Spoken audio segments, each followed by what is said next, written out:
Samajwadi Party State President and MLA Abu Asim Ajmi has echoed Lok Sabha LVP Rahul Gandhi's allegations against the Election Commission, claiming serious electoral malpractice in his constituency. BJP is stealing votes while in power. This is not a lie, but the complete truth, Ajmi said. He alleged that genuine voters' names were removed from the rolls and replaced with those of non-residents.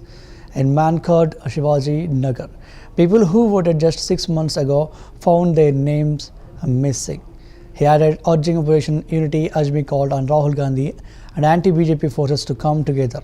He expressed frustration, saying no matter how much we raise our voices, no one listens. The remarks come amid a wider opposition outcry over electoral transparency.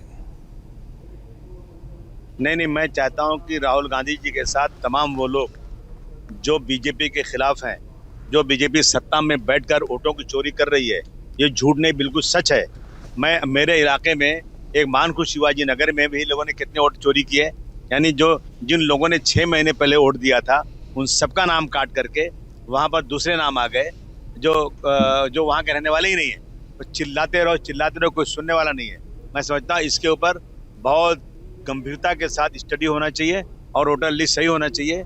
ये जो चुन कर आ रहे हैं बार बार ना, ये वोटों की चोरी मशीनों की वजह से कुछ हो रहा है। इस पे बहुत गंभीरता से सारी पार्टी को सोचना चाहिए और अगर इलेक्शन कमीशन नहीं सुनता ना तो सड़क पर उतरो। कहा था डॉक्टर हमारे राम मनोहर लोहिया साहब ने कि जब सड़क सुनसान हो जाती है तो सांसद आवारा हो जाती है। आज यही आवारगी चल रही है, मनमानी चल रही है।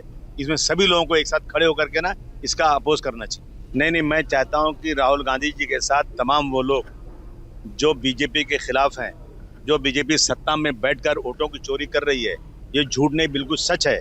मेरे इलाके में एक मानखुद शिवाजी नगर में भी लोगों ने कितने वोट चोरी किए, यानी जिन लोगों ने 6 महीने पहले वोट दिया था उन सबका नाम काट करके वहाँ पर दूसरे नाम आ गए जो वहाँ के रहने वाले ही नहीं है। तो चिल्लाते रहो, कोई सुनने वाला नहीं है। मैं समझता हूँ इसके ऊपर बहुत गंभीरता के साथ स्टडी होना चाहिए और वोटर लिस्ट सही होना चाहिए। ये जो चुन कर आ रहे हैं बार बार ना, ये वोटों की चोरी मशीनों की वजह से कुछ हो रहा है। इस पे बहुत गंभीरता से सारी पार्टी को सोचना चाहिए और अगर इलेक्शन कमीशन नहीं सुनता ना तो सड़क पर उतरो। कहा था डॉक्टर हमारे राम मनोहर लोहिया साहब ने कि जब